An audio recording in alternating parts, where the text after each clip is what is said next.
con todos los que nos escuchan. Buenas tardes. Vamos a comenzar esta tercera entrevista de nuestra serie de entrevistas semanales sobre la escena internacional y como parte del mundo, pues toca también hablar de nuestro país, ¿no? Toca hablar de nuestro país, sobre todo frente a los actuales acontecimientos que están pasando. Tenemos como tarea conversar un poco sobre la situación de nuestro país, sobre la situación del Perú frente a la pandemia del COVID-19. En ese sentido, nos está acompañando hoy el compañero Martín Guerra, compañero colaborador recurrente del Círculo de Estudios del Pensamiento Socialista, militante también de Izquierda Socialista. Compañero, ¿qué tal? Buenas tardes, ¿cómo estás? Buenas tardes, compañero César. Un gusto y un saludo a todos los que están prendidos aquí de la red para escuchar lo que hablamos, lo que conversamos. Habíamos Les agradezco consensuado. además la invitación una vez más. ¿De qué, compañero?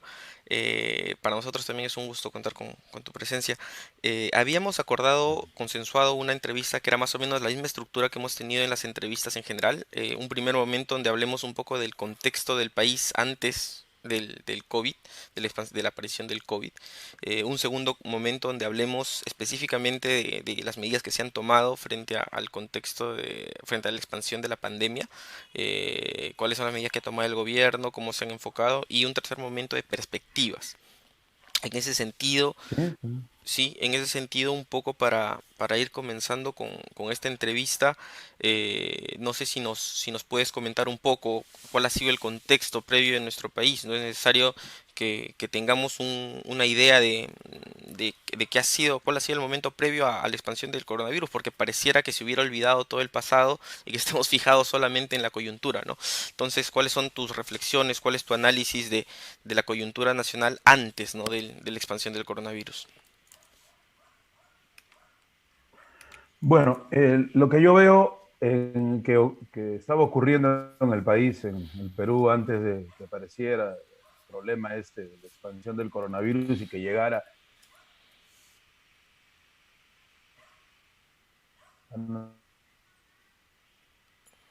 no dejaba de estar relacionado con una tendencia que es mundial y de la cual, por supuesto, los medios de comunicación no van a hacer jamás algún análisis. Ya varias veces César Hildebrand y otros periodistas, antes, ya no está ahora, César Lévano también lo dijo, la prensa nacional hace mucho tiempo ya que retrocedió en su deber o capacidad de análisis político. No es una prensa que reproduce lo que le dicen que tiene que reproducir y el análisis político se lo dejan a personajes farandulescos pues, bastante nefastos para, ya ni siquiera voy a decir para la política nacional, sino para el desarrollo del intelecto, ¿no?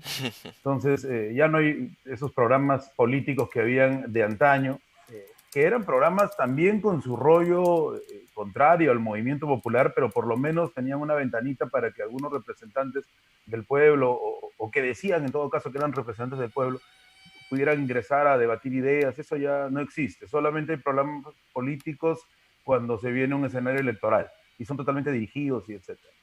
O sea, está peor que antes. Entonces, esto que la prensa no ha analizado en nuestro país, salvo la prensa alternativa, que seamos muy sinceros, la lee muy poca gente, eh, por temas de capacidad de llegada, de tiraje, ¿no? O hasta por participación en las redes y el espacio radioeléctrico reducido. Es el tema de que el capitalismo como sistema económico está en crisis probablemente terminal. Las crisis terminales no quieren decir que va a concluir el capitalismo mañana, ¿no? O en un año, pero que ya inició un proceso en donde no puede resolver los inmensos problemas que ha generado, eso es indudable. Entonces, cuando ocurre esta crisis, hemos visto en los últimos años, la última década, que hay cierto nivel vemos que por algunos lugares del mundo, por ejemplo, son elegidos presidentes, candidatos o candidatas con discursos directamente fascistas, mientras que en otros países también capitalistas, no, son elegidos más bien unos liberales con un discurso moderado. Entonces, pareciera que no hubiera un concierto entre ellos, ¿no? Si analizamos las decisiones del G7, del G20 y de otros grupos económicos y políticos del mundo, del foro de Davos, etcétera, vemos que no siempre están de acuerdo. Y no siempre están de acuerdo en temas de qué. Por ejemplo, calentamiento global. por ejemplo, firmar acuerdos para reducir los gases de efecto invernadero. ¿No? No están de acuerdo en cómo debe desarrollarse el mercado, ni el mercado interno, ni los mercados, por ejemplo, de fármacos, los mercados armamentísticos, etc. Entonces, solo viendo esas contradicciones, llegamos a la conclusión de que hay gente que va a tratar de defender el capitalismo como está en este momento, destruyendo, contaminando, ¿no? Y que no van a querer realizar ningún tipo de arreglo a esa situación, y otros que vamos a creerles francos liberales, van a seguir con el rollo de que el liberalismo no es neoliberalismo y que el capitalismo todavía tiene un espacio en el mundo, sin darse cuenta que el neoliberalismo es el hijo más lógico del liberalismo y que se puede parchar y existir. Eso se vio aquí. ¿Y dónde se vio? En las disputas que se dan a partir de la elección de 2016, y ya existían esas disputas, pero se notan más en la elección de 2016, el triunfo de Kuczynski contra el fujimorismo, que para nosotros era dos aspectos de la misma moneda, dos caras de la misma moneda, pero en realidad no son tan así. Y eso se vio en la confrontación ya a nivel congresal. La caída de Kuczynski, Kuczynski debió caer desde hace varias décadas, ¿no? Pero Por un su tema caída biológico y cronológico. No, mentira, es una broma. es una broma, pero sí, pues, ¿no? Eh, debió caer, ¿no? Sin embargo, cayó por un tema absolutamente burgués y, por supuesto, esa caída del presidente Kuczynski tenía el trasfondo de una guerra de posiciones entre los que están dispuestos a llevar el capitalismo como sea y aquellos que, por permanecer en la hegemonía del poder y en el nivel más alto de la jerarquía de clases sociales, están dispuestos a entregar concesiones. Son los que podemos llamar de alguna manera los conservadores y los liberales. Pero en nuestro país es muy compleja la cosa. Los conservadores vendrían a ser los fujimoristas y los apristas. Conservadores en el rollo, más allá de que en la vida privada lo sean o no. Ya sabemos a qué se oponen ellos, ¿no? Se oponen al matrimonio igualitario, el aborto terapéutico, la enseñanza de la sexualidad en los colegios, etcétera, cosas pues que sorprenderían a cualquier habitante del resto de continentes en el planeta, ¿no? Pero ellos se oponen a eso, aunque si revisamos su vida privada y los actos mafiosos en los cuales se encuentran de conservadores, bueno, en el discurso, ¿no? Es que en realidad esa es la esencia del conservadurismo, doble moral. Y el liberalismo, por otro lado, que plantea pues un capitalismo con rostro humano, un capitalismo de libertades, un capitalismo que significa democracia plena, quiere decir que como hay democracia, todos tenemos las mismas oportunidades, entre comillas, para poder competir, generar empresa, y en generar empresa generamos trabajo para el Perú que amamos, y al generar trabajo hay pleno empleo y todos somos felices, ¿no? Entonces, ese capitalismo representado por los que criticaban al fujimorismo, y supuestamente por Kuczynski, y los liberales que se pusieron alrededor, incluso muchos de izquierda, ¿no? Autodenominados de izquierda. Entonces, ahí triunfa el liberalismo. Sale Kuczynski, hay una pugna muy interesante que algún día habrá que escribir profundamente sobre ese año, del 2017 a 2018, y se llega al escenario de disolución del Congreso, en donde se van, pues, ¿no? Chao. Chao. A los fujimoristas y los apristas, y entonces hay un escenario en donde terminan robustecidos los partidos políticos del liberalismo con una serie de variantes, de liberalismo de izquierda y liberalismo de derecha, de todo tipo, ¿no? Y algunos que resucitaron camuflándose. Entonces, esto es interesante y mi risa no es de burla, jamás podría burlarme de la desgracia que nos está tocando a todos. Pero cuando todo parecía que el liberalismo tenía una hegemonía, viene la pandemia. Y entonces el liberalismo tiene que enfrentar esa grave crisis, tratar de solucionar los temas de la pandemia. Ha sido muy interesante no tener que escuchar las opiniones de Becerril, de Mauricio Mulder, ¿no? Y de otros personajes del Congreso anterior. Yo no quiero ni imaginarme cómo hubiera sido esta tortura de la pandemia y de trabajar en casa y todo lo que ha generado para los que pueden trabajar todavía, porque de eso vamos a hablar también, bajo las opiniones de estos señores, ¿no?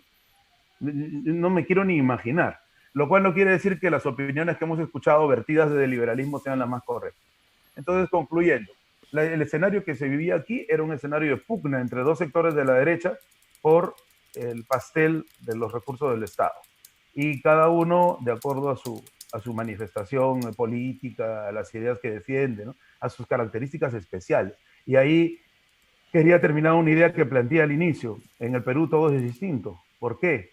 Porque ese conservadurismo que quiere mantener el capitalismo como sea, sus defensores son dos partidos surgidos de las masas populares, no surgidos de las oligarquías, ni tampoco de un sector alto de la clase media o clase media alta. El APRA surgió de las masas populares, con clase media, pero de las clases populares. Y el fujimorismo, ¿quiénes son sus votantes? Son las clases populares.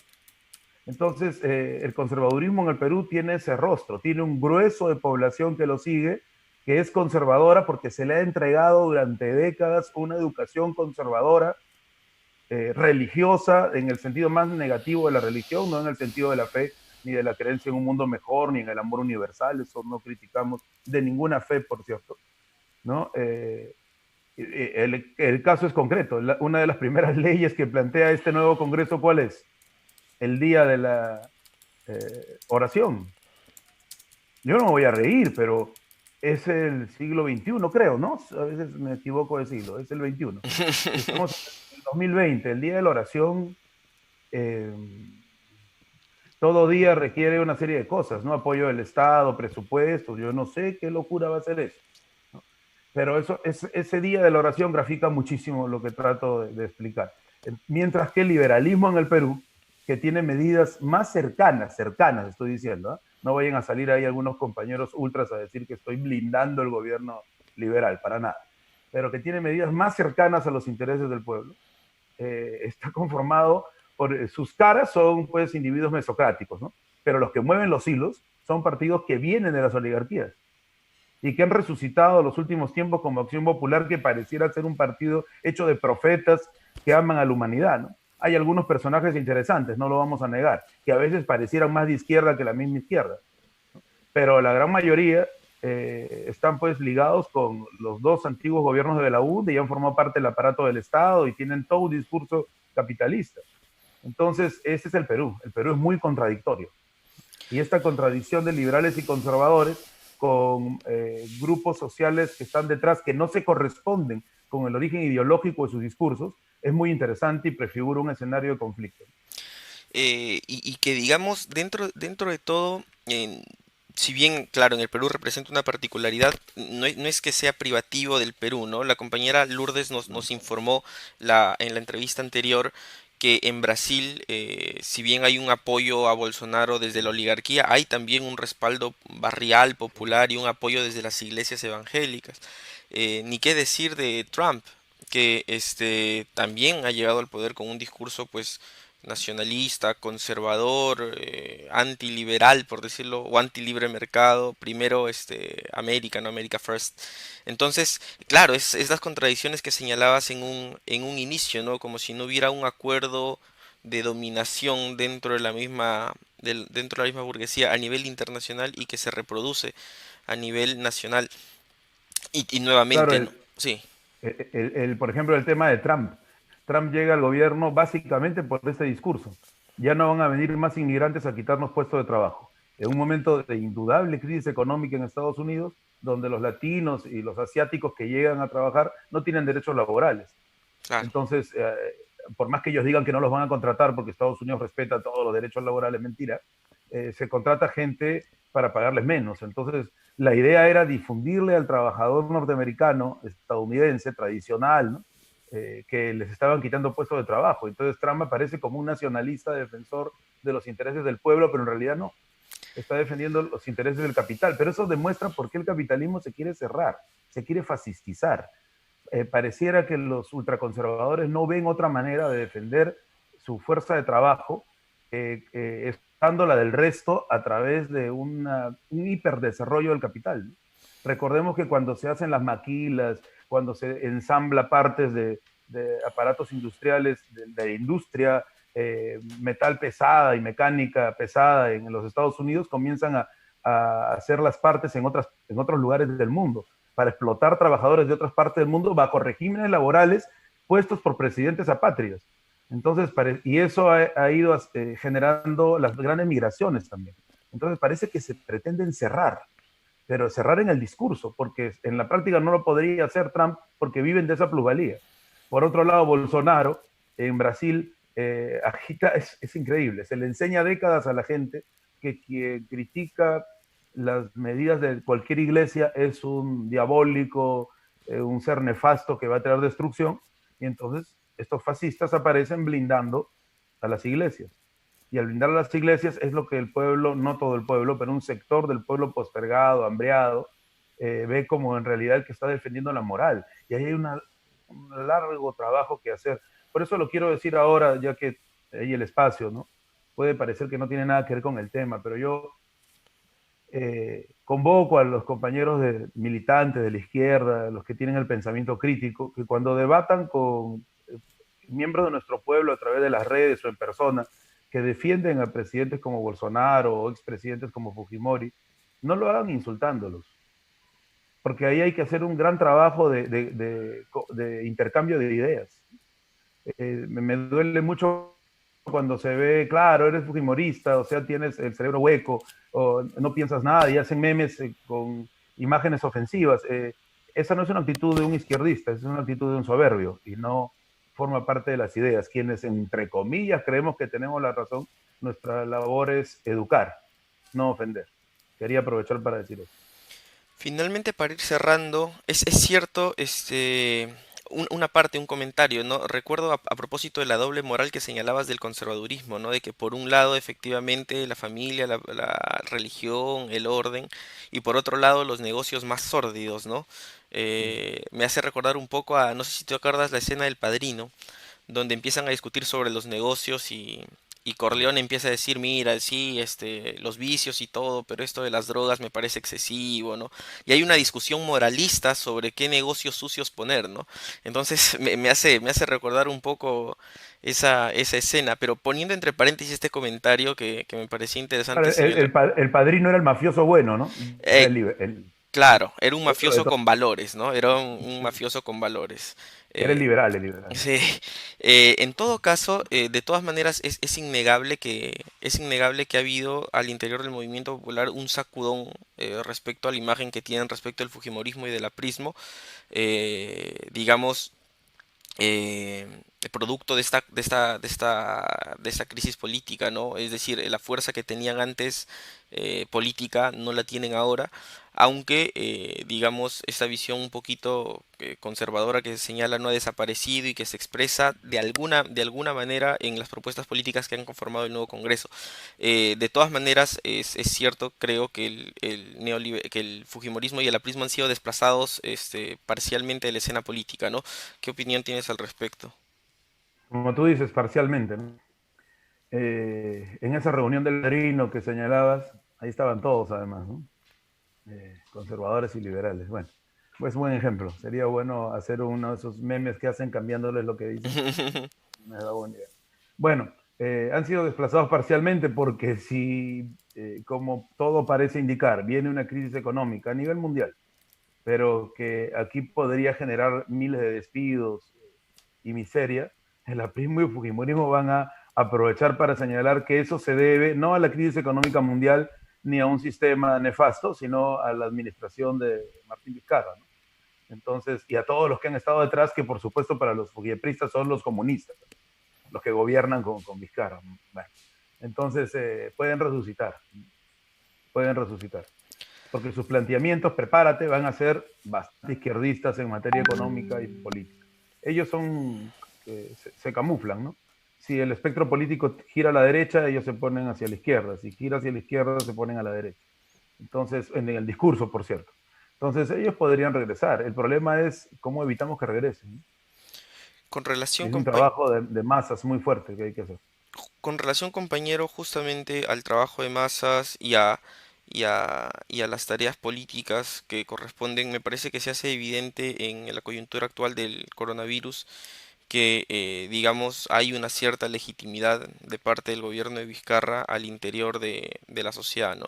cuando el gobierno ha ido anunciando las medidas de, digamos, estado de emergencia, cuarentena, etcétera, etcétera, no ha habido una resistencia organizada, aunque recientemente se deja ver por fin un movimiento popular que ya no puede aguantar más la forma que ha impuesto Vizcarra de vivir con esta cuarentena. Pasando con esto ya al tema en cuestión, ¿no? ¿Cómo ves tú las medidas que ha ido tomando el gobierno de Vizcarra con relación a la expansión del coronavirus? Cuál es el balance que tienes de estas ya, de este mes y medio casi mes y medio o más de mes y medio, marzo, abril, no, mes y medio que hemos estado viviendo en nuestras casas, en nuestros domicilios, ¿no? ¿Qué medidas ha tomado Vizcarra? ¿Cuál ha sido la orientación de estas medidas? No sé si puedes comentarnos tu opinión. Bueno, sí, en realidad es un tema delicado, ¿no? Si el mundo no fuera como es, probablemente ni el virus tendría esa capacidad destructiva. Se ha especulado mucho sobre el virus y mejor no entremos aquí en materia de especulación de cómo se desarrolla, quién lo lleva, quién lo trae, ¿no? Pero sí hay datos interesantes que parecen indicar que esa cepa se ha robustecido porque hay una transformación en la naturaleza en todo orden. Y esto es una responsabilidad del sistema, ¿no? Cuando se dice, mira lo que el hombre ha hecho, que además de ser muy machista de la afirmación, porque masculiniza, ¿no?, a la especie, no son todos los seres humanos, ¿no? O sea, ¿qué culpa tiene el obrero más humilde, el campesino productor de todo lo que comemos a diario, de que el sistema, eh, el medio ambiente esté así, ¿no?, colapsando? Eso es un modo de producción que está destruyendo el sistema porque es eh, depredador, genera consumismo por todo lado, se generan productos que son innecesarios, ¿no?, de acuerdo a la moda, a la tendencia, o concentramos por épocas, por grandes épocas, adicción a determinadas cosas como lo fue el arroz en su momento, después el azúcar en su momento, las en su momento y ahora una gran cantidad de fármacos. Entonces, si no existiera el sistema y el mundo no fuera como es, probablemente las soluciones de haberse dado una pandemia serían distintas, pero lamentablemente es así. Entonces, no se puede uno oponer a la cuarentena por oponerse, porque el problema es que está demostrado que los contagios están aumentando, ¿no? Y claro, ahora todo es por televisión, tú conoces el tema, yo también, no sé, hacen unos circos de las curvas, ¿no?, que son chistosísimas además, porque en primer lugar, hasta ahora no he escuchado a ninguno que explique las curvas del gobierno, que las comprenda, ¿no? Porque hay un tema ahí. Nos están explicando curvas de acuerdo a la movilización de un sector de población que supuestamente representa en escala a la totalidad, pero no es tan cierto. Hay que ver ahí regiones, eh, eh, segmentos por edades, ¿no? El coronavirus golpea más a los ancianos, no todas las regiones tienen la misma capacidad de población de niños, de ancianos, de jóvenes. O sea, es un engañamuchachos de cómo se plantea el análisis de las famosas curvas. Y ahora ya se les escapó de las manos porque ninguna curva en este momento los va a ayudar a señalar que están disminuyendo los contagios o que vamos por buen camino, ¿no? Entonces, claro, ahí entonces viene el ataque de los medios y del gobierno a la población. Es la población la que genera el contagio porque se moviliza. Y entonces viene la pregunta: ¿quién no va a querer, en su sano juicio, estar en cuarentena para no enfermarse? Más allá después de algunos criterios que podríamos calificar de minucias si se ponen en comparación con poder vivir, ¿no? Como es el hastío de estar todo el día encerrado, ciertas angustias, ansiedades que se generan, muy normal porque hemos cambiado nuestra rutina. Pero eso es soportable. Pero en el Perú, ¿cuál es la cifra de personas que mantienen a su familia con el trabajo diario? O sea, no es corta, no es una cifra pequeña. A esas personas se les da un bono de 380 que hasta ahora no está, se ha cumplido el primer bono al 100%. Hasta ahora, en mes y medio. ¿Cuándo se va a cumplir? Y el segundo se cumplirá pues para Navidad. Entonces, es bien fácil. Tú y yo todavía mantenemos el trabajo, pero por el tipo de trabajo que tenemos. Pero, ¿y si fuéramos el chatarrero? Si fuéramos el que selecciona basura, disculpa que lo diga así, pero ese es un trabajo en el Perú y la seleccionan a mano pelada. si fuéramos el que vende ambulantemente jugo de naranja o desayuno, ¿qué hacemos? Y no llega el bono. O sea, ¿qué se le dice a los hijos? Estamos en cuarentena, hoy día no comemos, tiene que salir, pues. Tiene que salir arriesgándose, sin permiso, burlando la militarización que se ha puesto en el país, ¿no?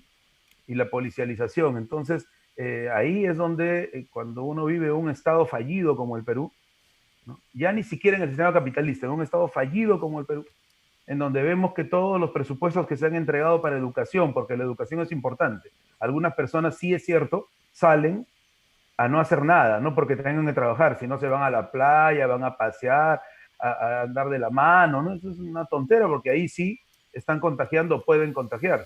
Pero más allá de eso, las grandes mayorías que salen, salen a trabajar. Y si aquí se hubiera invertido en educación, se ha destapado el porcentaje del PBI para salud, es ridículo, ¿no?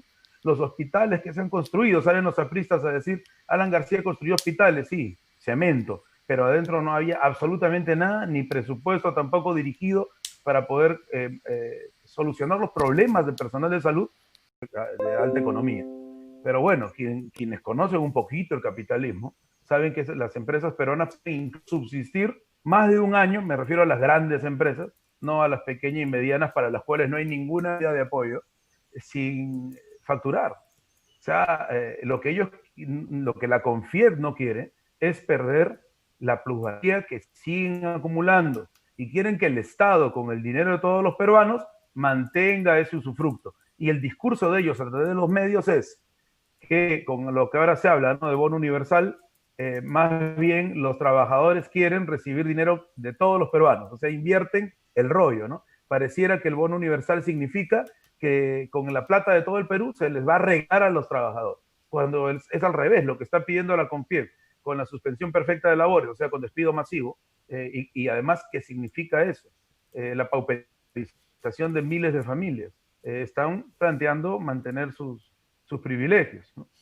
Y decía que era clasista no solo por eso, sino el tema de las AFP y las CTS. Cuando sale ese rollo, muchos de mis conocidos que trabajan en el mismo rubro que yo, la enseñanza, estaban felices porque podían retirar parte de su CTS y de la AFP. ¿Cuántos peruanos tienen CTS?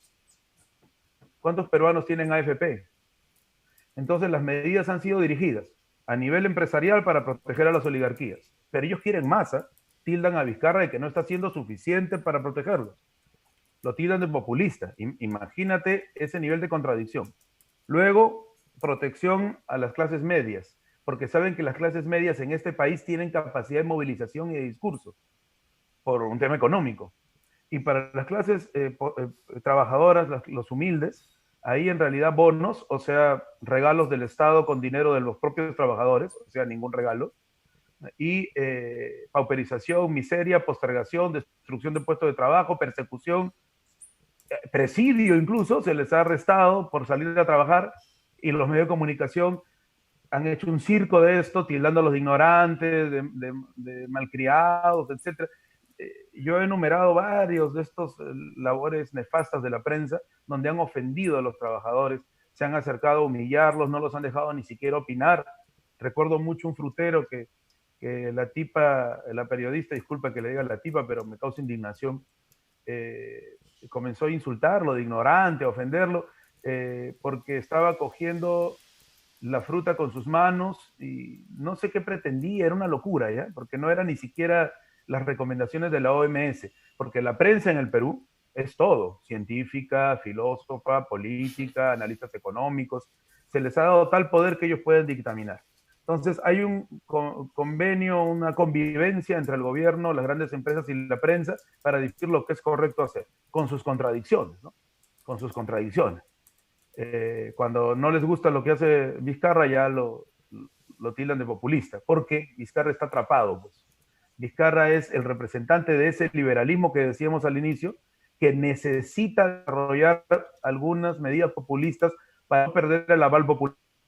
Si no, el liberalismo se desarma, y eso nos faltó decir. El liberalismo no tiene masas detrás, el conservadurismo sí. Entonces se ha derrotado parcialmente a los fujimoristas y los apristas. Pero si Vizcarra pierde ese apoyo popular que tú has señalado, sí lo tiene y es un apoyo bien interesante. apoyo popular en la cuarentena, apoyo popular en lo mejor de alguna de las medidas que ha dictaminado para socorrer a la población.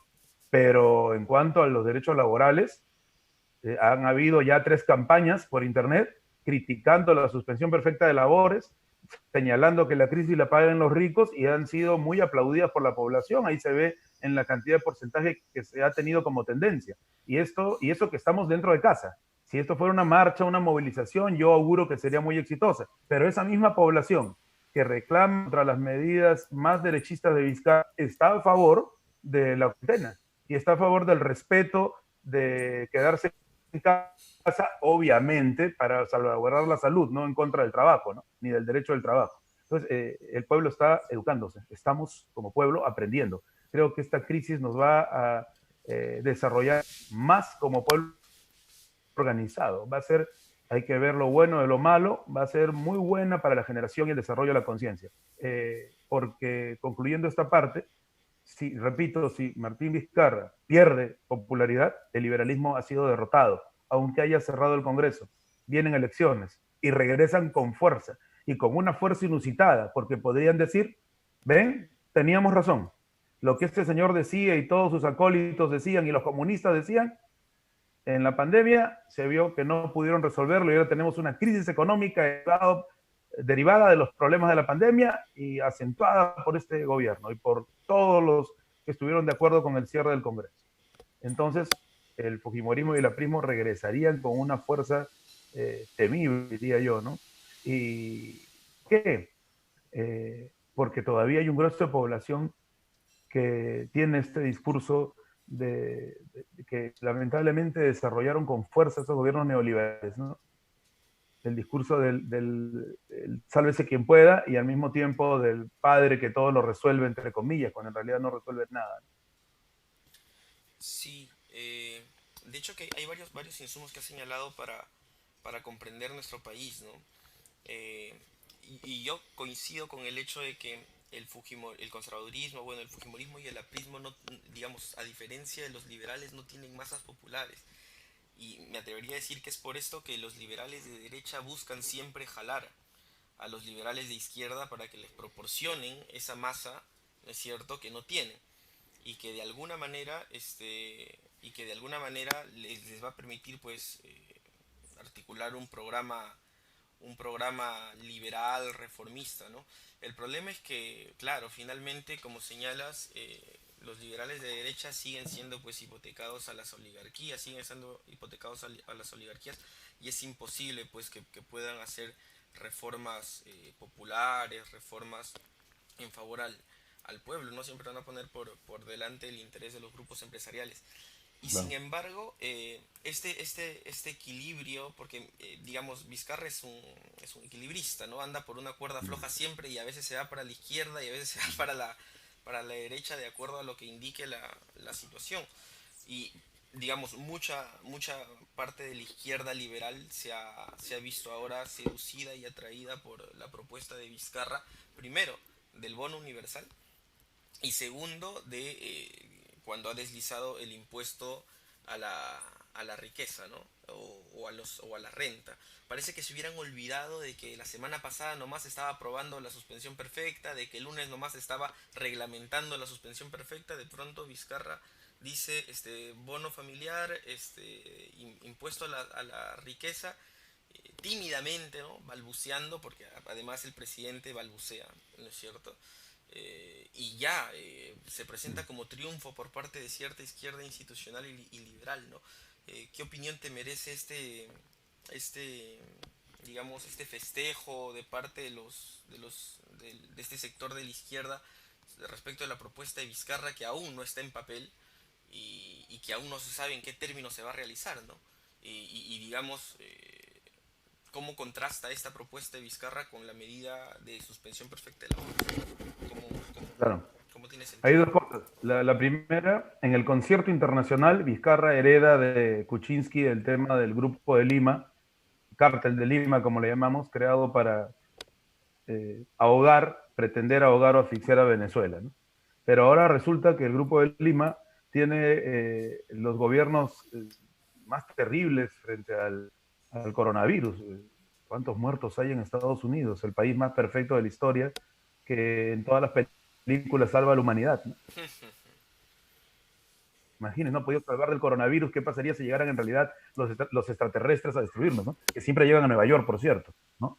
Sería terrible, ¿no? ¿no? Felizmente eso no existe o no se da, pero bueno. Mis amigos ufólogos se van a molestar cuando escuchen que dije eso no existe. No existe hollywoodescamente, ¿no? Pero bueno, Bolsonaro, Duque, Piñera han tenido unas medidas económicas terribles en épocas de pandemia. En Colombia se han despedido de arranque, ¿eh? No ahora, hace un mes, miles de personas. O sea, un enfermo y Duque ya estaba firmando decretos contra los trabajadores. Decretos, yo no sé ya cómo se llamará, eso es ultraneoliberalismo. Y Piñera lo mismo. Y Bolsonaro, hay que defender la economía. El tipo no entiende que la economía está hecha por personas, ¿no? ¿No? Producción, distribución y consumo se generan las personas, incluso en capitalismo, ¿no? O sea, no estamos dando ningún curso socialista, ¿no? Pero el tipo no, hay que proteger la economía. Entonces, Vizcarra se ha dado cuenta que sus socios, y no Vizcarra, el sector liberal, sus socios del Grupo de Lima son, en materia económica, fascistas, extremos, y en materia política, perdón, en materia económica, no saben lo que están haciendo, ¿no?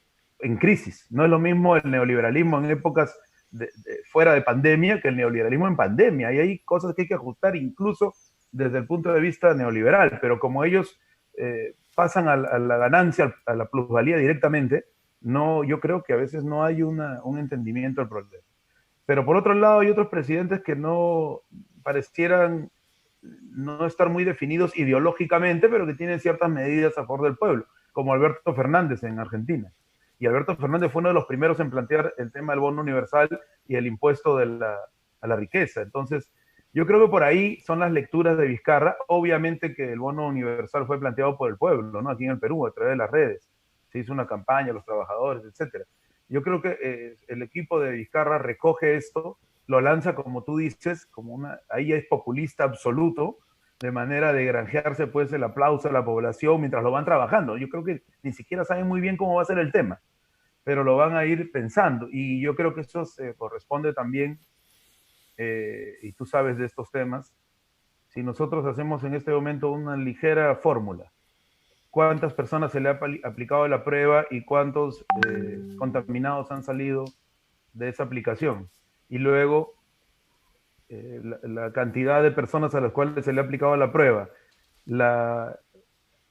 calculamos a toda la población por ese mismo porcentaje, nos va a salir una cantidad de contagiados. Nos estabas comentando, Martín, el tema del clasismo al interior de la...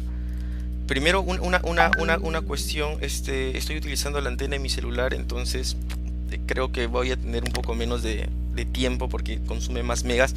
20 minutos para terminar todo. Primera esta parte, tal vez unos 3-4 minutos para cerrar.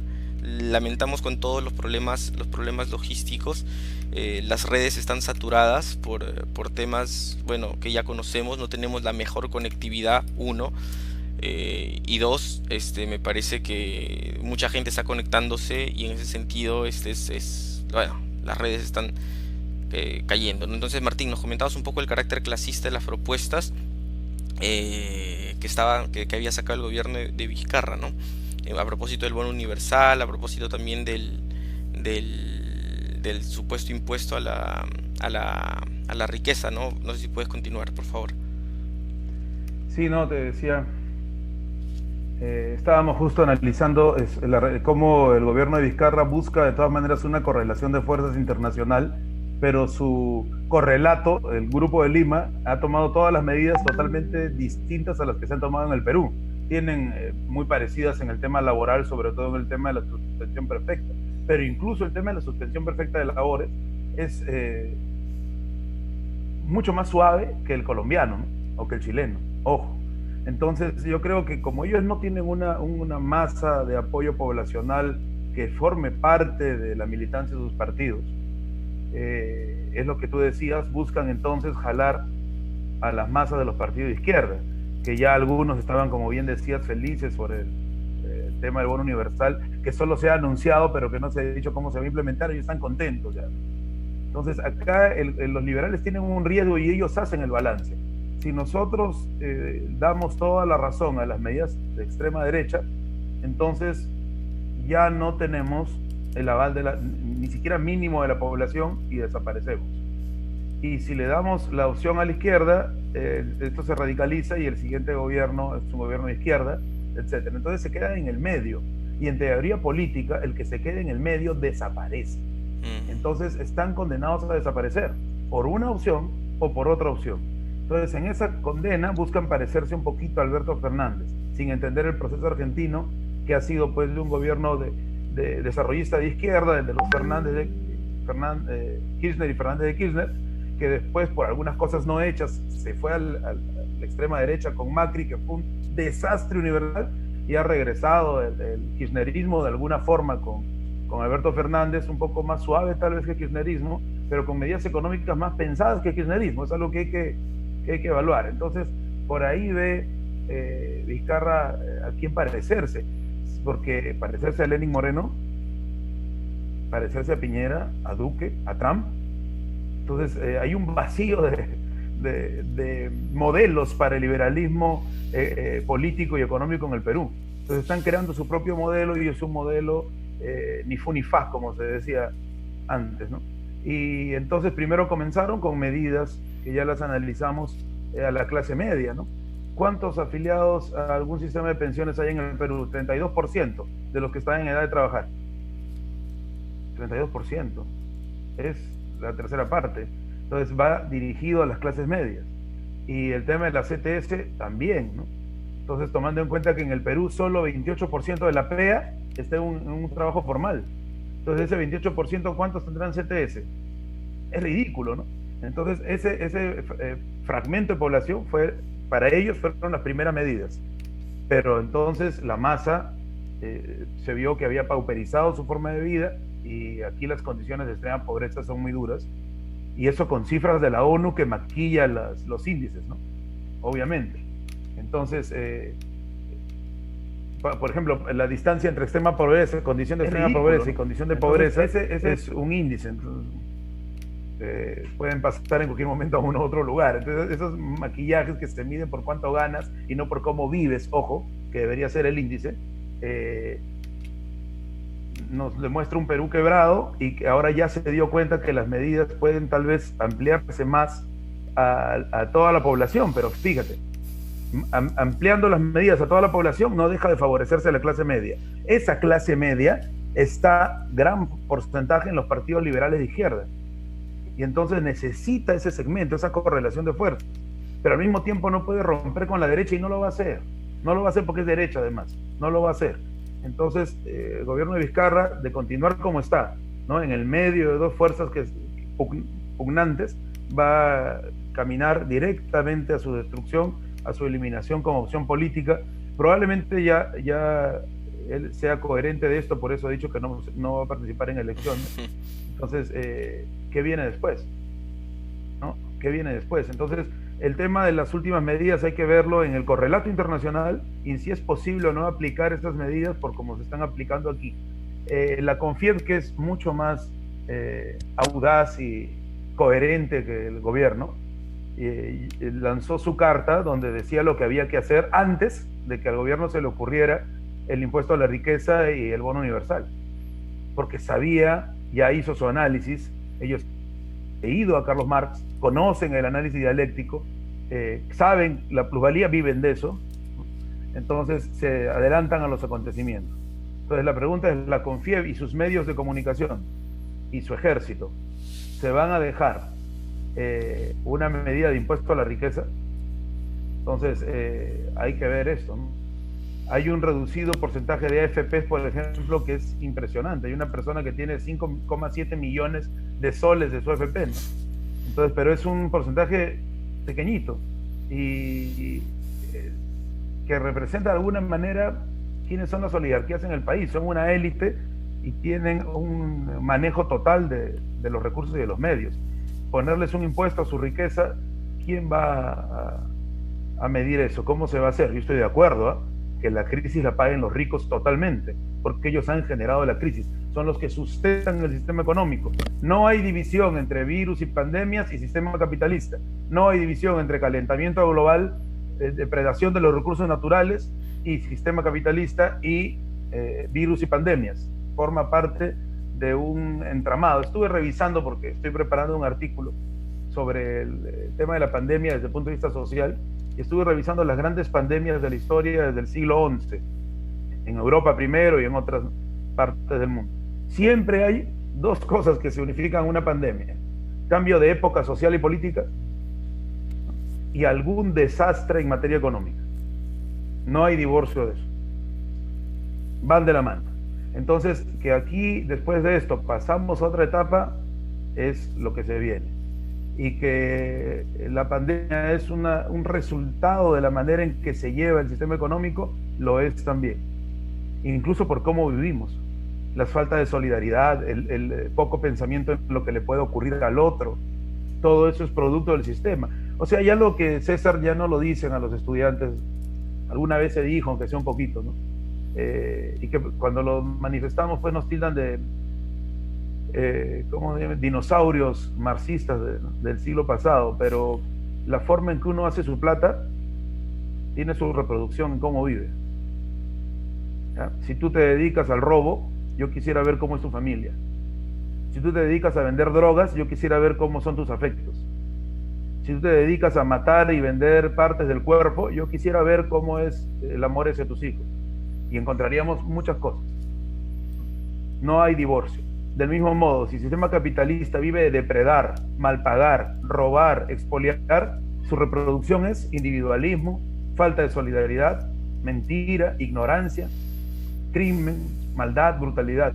Entonces, eso también está con la pandemia. La pandemia es algo que aparece de la nada, no se genera y no forma parte de las decisiones de la humanidad. Entonces, por supuesto, los medios nunca van a hacer ese balance, pero hay que hacerlo. Es fundamental entender que la pandemia no la ha mandado Dios, ni es una desgracia que nos cae del cielo, sino que forma parte de cómo estamos viviendo y hay que combatirlo con medidas distintas de esas formas individualistas de vida. Hay que rescatar la solidaridad social. Compañero, tenemos algunas preguntas dentro de la transmisión relacionadas primero señalar algunos comentarios al respecto de lo último que has mencionado, ¿no? De hecho que han habido discursos, pues, ¿no? Del tipo, la culpa la tiene la humanidad, la culpa la tiene el ser humano, o sea, tanto desde el terreno, digamos, como que la naturaleza nos castiga, como del terreno de, Dios nos castiga, pero es siempre, digamos, o sea, evidentemente se presenta a la humanidad como culpable, pero difícilmente se la presenta también como la única, digamos, el único actor que puede resolver su propio problema, ¿no? Finalmente la humanidad puede ser culpable en su conjunto, algunos más y algunos menos, pero digamos, también es la única llamada a resolver el problema, ¿no? Lo segundo, me parece muy interesante, por ejemplo, hoy día revisaba las cifras de contagio en Centroamérica. Centroamérica, que es, digamos, dentro de toda América, de América, es la parte, digamos, con menor cantidad de población. Y uno veía pues que en Costa Rica, Puerto Rico, había muy bajo nivel de contagio.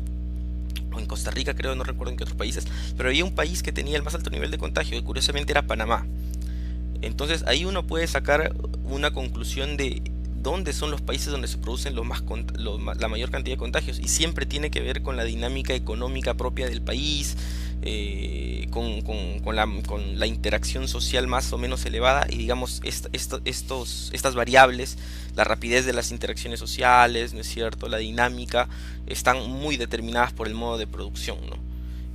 Claro. La baja cantidad de contagios que había en el resto de Centroamérica evidentemente nos indica que son países con baja movilidad turística o baja movilidad económica, etcétera, etcétera, mientras que Panamá es un lugar internacional por definición, y digamos es un foco de contagio, ¿no? Lo mismo con Estados Unidos, el hecho de que haya tantos contagiados ahí se refiere a su densidad poblacional, sí, pero también o al volumen de la población en todo caso, sí, pero también se refiere al hecho de que es un centro económico de actividad y que si se da el lujo de parar esa economía, pues buena parte del mundo se vendría abajo. Lo mismo sucede con Europa.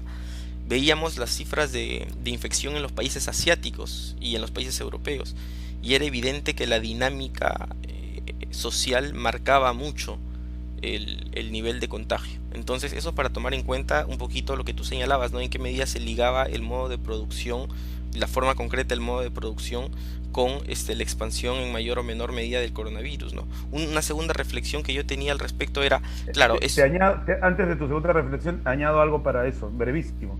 En sí, Nueva York, la mayor parte de muertos son latinos y orientales porque ellos siguen trabajando. ¿Y a qué se dedican? A manufacturar la alimentación que se va a llevar a las casas de los que están en cuarentena. a propósito, mi hermano me pasó justo una investigación de la Universidad de Nueva York, donde se señalaba, pues, donde se identificaba ya estadísticamente que el virus no era democrático, pues, ¿no? No era democrático. Habían determinados sectores económicos y determinado tipo de trabajos que estaban específicamente ligados a una mayor infección del virus.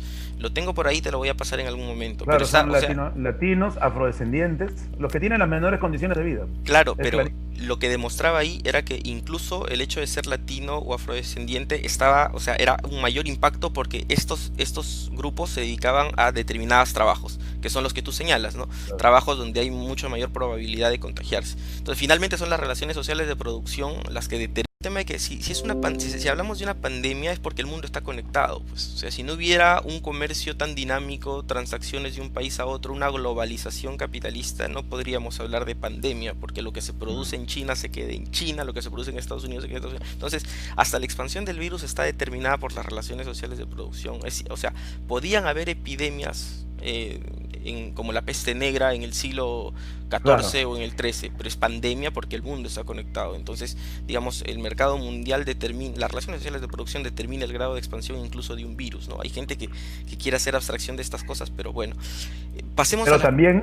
Pero también algo importante que nos estaba yendo. Sí, Cuando comenzó la pandemia en el Perú, yo observé que la Sierra Central no tenía ni un caso y se mantuvo así un tiempo.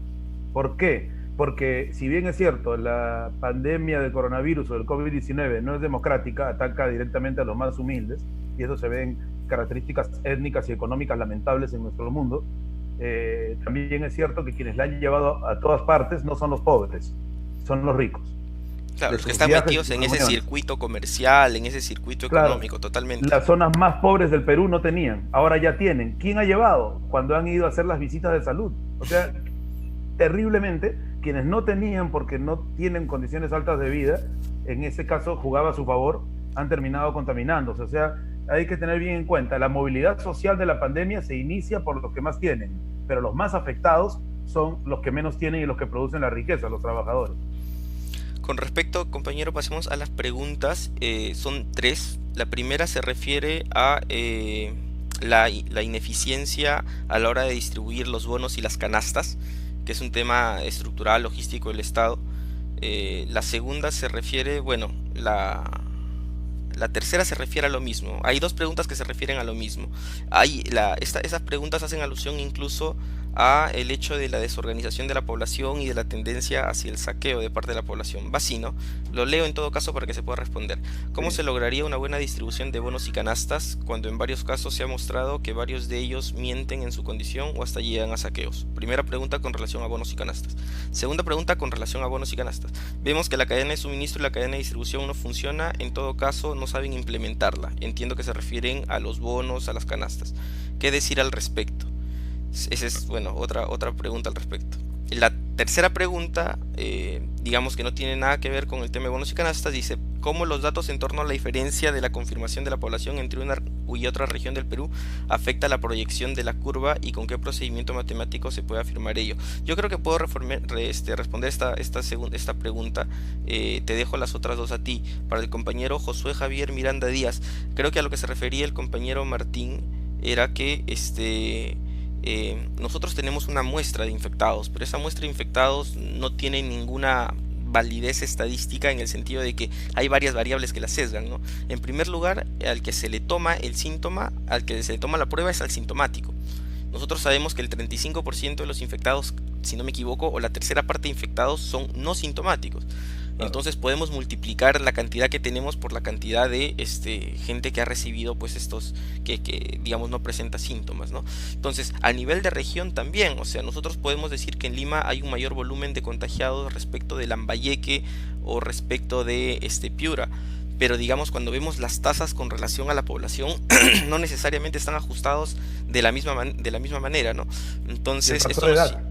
sí, y el factor edad, justo el estudio de Nueva York que te decía, también ponía el factor edad como un factor que Ah, explicaba eso, ¿no? Entonces, estas variables pueden, digamos, influir o impactar en la dinámica interna económica de una determinada ciudad. Y si digamos, se trata de ciudades comerciales como Lambayeque o Trujillo mismo, ¿no es cierto? Donde hay mucho comercio, evidentemente el comercio que requiere de una interacción física, ¿no es cierto?, va a favorecer a una mayor probabilidad de contagio, sin considerar otro tipo de variables como por ejemplo la destrucción del norte de nuestro país que priva a muchas regiones de servicios de agua, etcétera, etcétera. Entonces, digamos, las muestras que tenemos no toman en cuenta factores estructurales propios de las economías que podrían incrementar o disminuir, acelerar o retrasar la velocidad de contagio.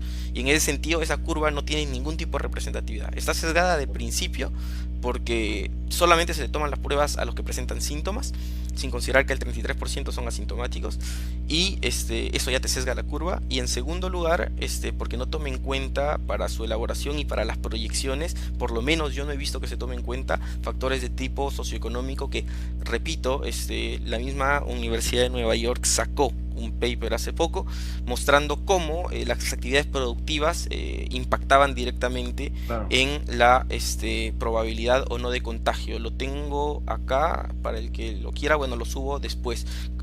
Compa Martín, no sé si puedes responder las preguntas que plantearon los otros compañeros en unos breves 5 minutos antes de cerrar con la parte de perspectivas porque se me están acabando los megas. Entonces, las preguntas son de los compañeros Joan Romero y Asensio Canchari, Zulca. Ah, bien. Saludos a los compañeros Joan Romero y Asensio Canchari, siempre pendientes de los debates en la red. Miren, hay un tema ahí importante. Siempre se dice que estados como el Perú son estados ineficientes. Yo creo que la ineficiencia de estados fallidos como el nuestro es en realidad una máscara para la corrupción. La distribución de los bonos, la distribución de las canastas, ¿quiénes se encargan? El aparato del Estado. Se ha desmontado el aparato del Estado corrupto que hereda Vizcarra de Kuczynski, que lo hereda de Humala, que hereda de García, y que así podemos llegar hasta la noche de los tiempos. En el libro, siempre cito ese libro pues, fundamental del profesor Quirós, Historia de la corrupción en el Perú, él señala una tesis interesante. La República Peruana se construyó sobre una estructura del Estado colonial que no cambió, sino en sus aspectos aparentes, en sus aspectos superficiales. Pero la forma de que ese Estado y sus canalizadores y articuladores pudieran funcionar sirviendo, entre comillas, a la población y ejecutando sus labores, era la misma forma colonial con otros nombres. Y esa facultaba el robo y la corrupción. Por lo tanto, no ha habido un cambio de estructuras en nuestro país, ni un cambio de concepción del servicio público. Entonces, como es la misma estructura del Estado, todas las decisiones que se puedan tomar desde el gobierno, para bien o para mal, van a darse en eficiencia, entre comillas, que es la eficiencia que la corrupción necesita. Podemos dar medidas para que sea mejor, pero en la práctica no va a funcionar. ¿Qué hay que hacer? La población debe organizarse, cadenas de solidaridad. Los clubes de madres, los vasos de leche deben ser cada día más populares, es decir, no con una élite que los controle, sino con la población del sector organizada. Y cuando se den las canastas o se entreguen los bonos, hay que exigir al funcionario que se coordine directamente con la organización de base del pueblo. Es más, nuestra labor debería ser generar microvideos explicativos para que las bases se estén organizando cada día más en cadenas solidarias, desde cadenas productivas, alimentarias, hasta de decisiones de toda índole en el barrio, porque el Estado llega y va a tener que articular con la organización popular. Esto se llama poder alternativo. El pueblo tanto habla de tener poder, bueno, comencemos por organizar nuestro barrio, ese es poder alternativo. No hay otra manera de frenar la ineficiencia del Estado, que es en realidad el rostro falso e ineficaz para poder generar la corrupción que tanto los beneficia y ha generado una élite poderosa. Gracias, compa. Antes de pasar a la parte de perspectivas, y te agradecería también que pudiéramos en esa última parte meter algunas palabras para terminar la transmisión. Quisiera compartir no sé si se ve el texto. Se llama El impacto diferencial del COVID-19 al interior de grupos demográficos y digamos con la evidencia de Nueva York, ¿no es cierto? Y búsquenlo, lo dejo ahí unos segundos, de todas maneras para que lo apunten si es que desean.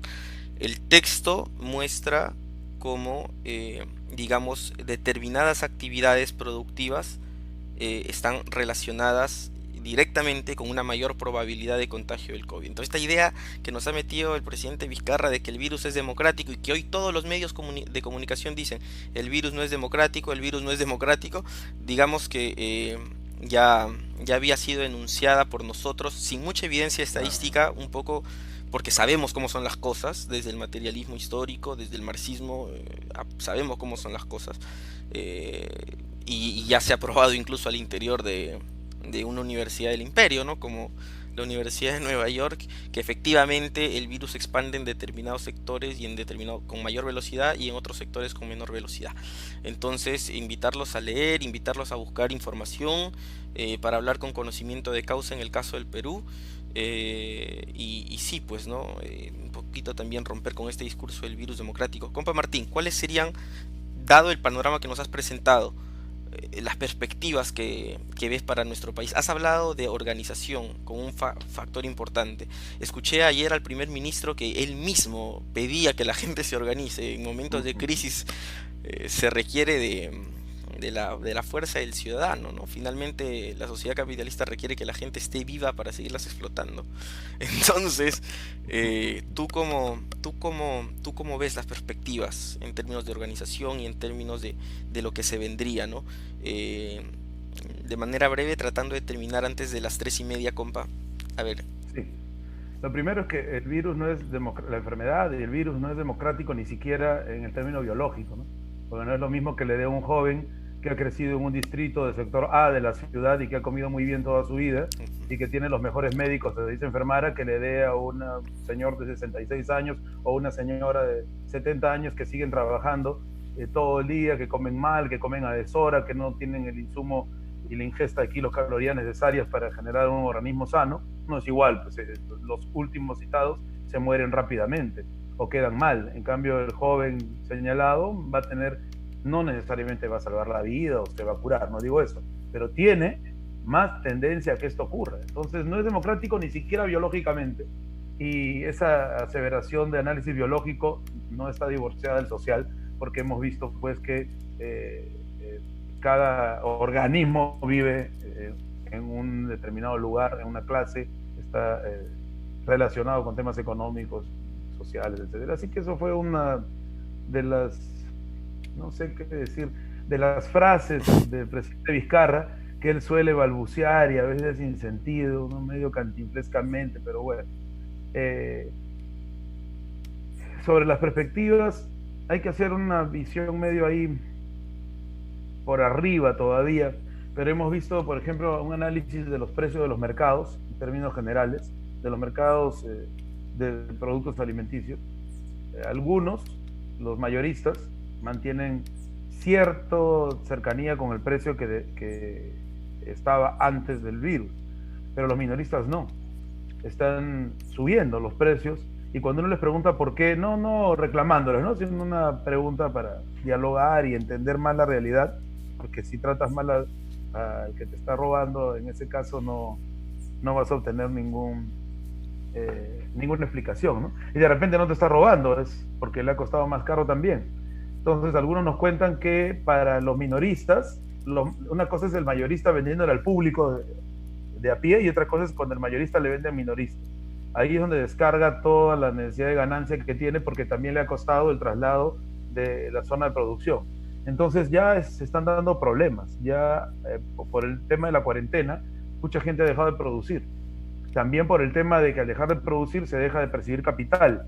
No hay un banco agrario en nuestro país, el Estado no ha preveído esa situación para socorrer a los productores agrarios.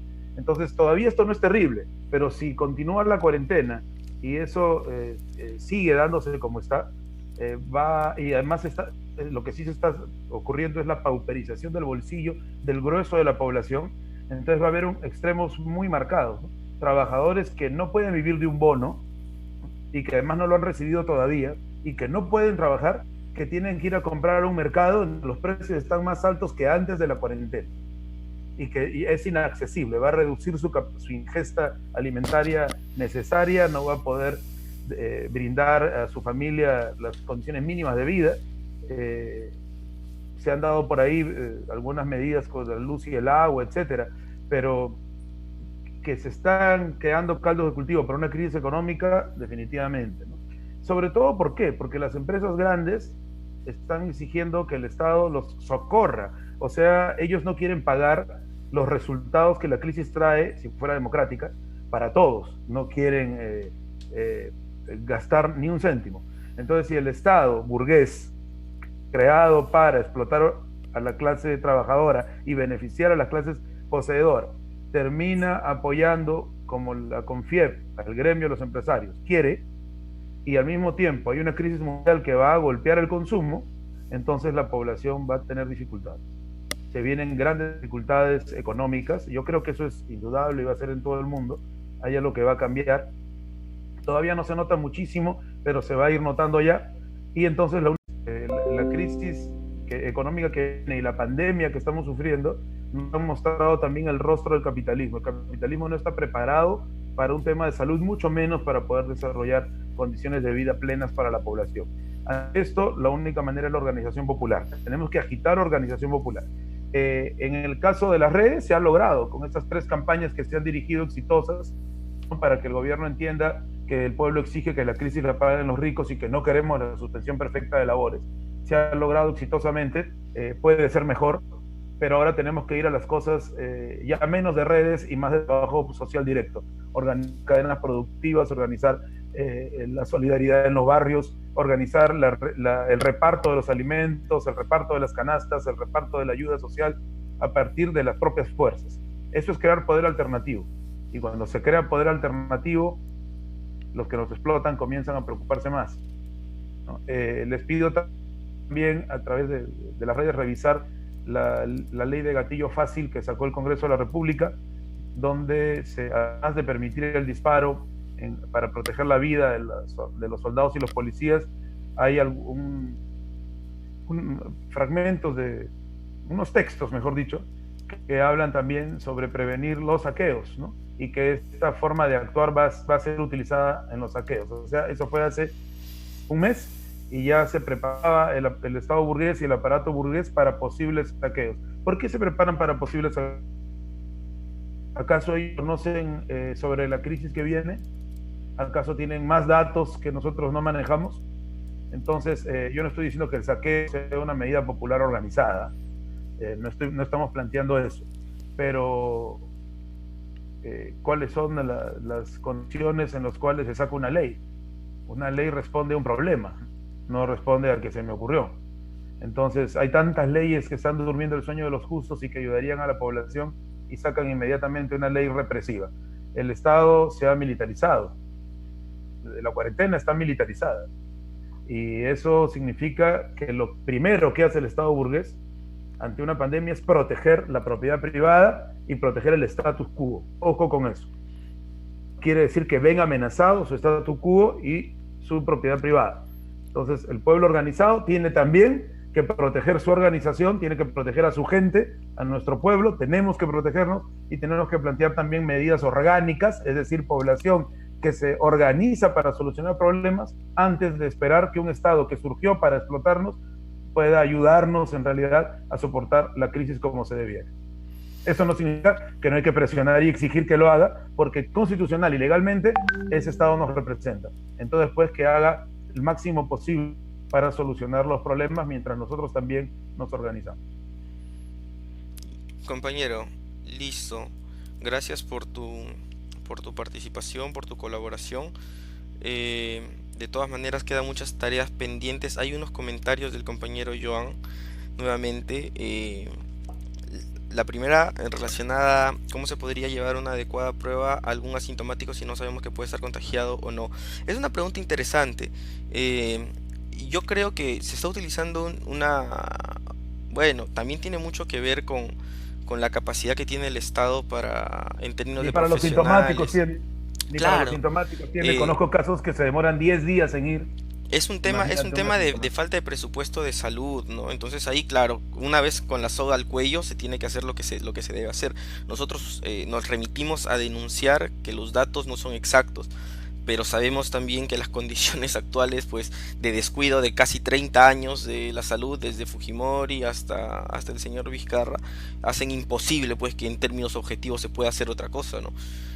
Hay técnicas que podrían apoyar, como la georreferenciación, ¿no? Encuentras una persona infectada y, digamos, dibujas un perímetro alrededor y a ese perímetro lo intervienes. Entonces focalizas un poco la distribución de pruebas. Puede ser, se me ocurre. Yo imagino que Sí, en el claro. Estado también lo deben estar pensando, pero siempre van a haber problemas, sobre todo cuando el sistema de salud está tan descuidado. Uno. Lo segundo, el compañero también denuncia que hay corrupción en los barrios, es cierto, ¿no? Pero si hay corrupción es porque no hay suficiente organización. La corrupción siempre es producto de que un individuo logra transformar el interés colectivo en interés particular. Entonces no hay Claro. sujeto colectivo que defienda su interés, hay que desarrollarlo como dijo el compañero Martín. Compañero,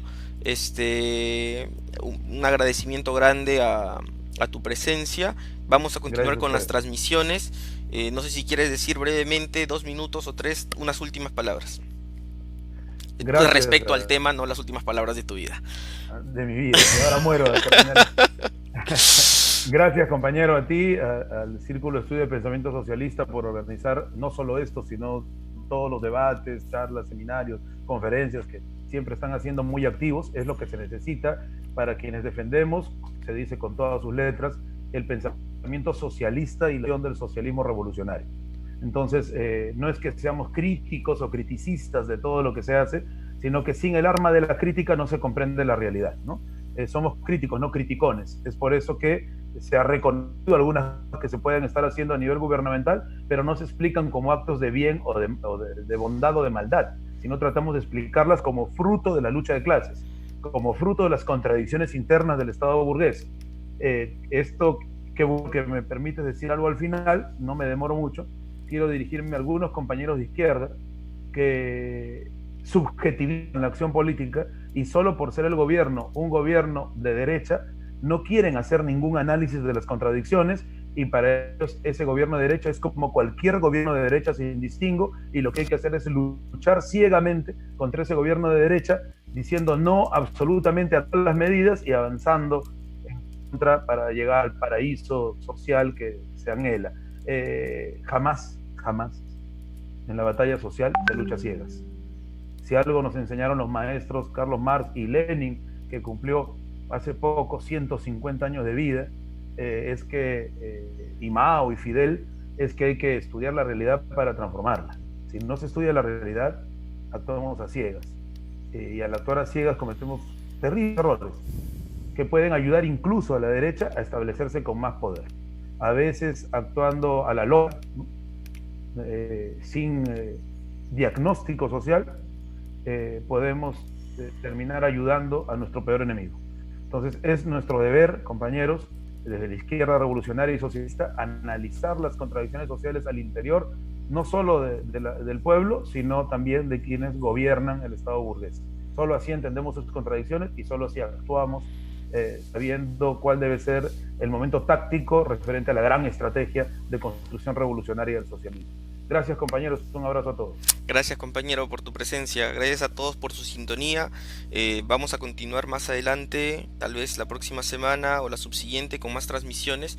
Esperamos hacer transmisiones de otros países, esperamos hacer transmisiones de nuestro propio país en diferentes regiones. Tenemos compañeros en muchos lados luchando, sumándose a la protesta y estaremos invitándolos y contactándolos para que sean parte de nuestras transmisiones y a ustedes también invitarlos a seguirnos en Facebook Facebook, a seguirnos en Twitter, a seguir en general las noticias y la lucha política que es urgente, ¿no? Involucrarse, como dijo el compañero, forjar organización, cadenas de solidaridad y avanzar hacia la construcción de nuestro objetivo final, que es el socialismo. Gracias, compañero Martín. Hasta la victoria siempre. Gracias. Para la victoria siempre venceremos. Venceremos.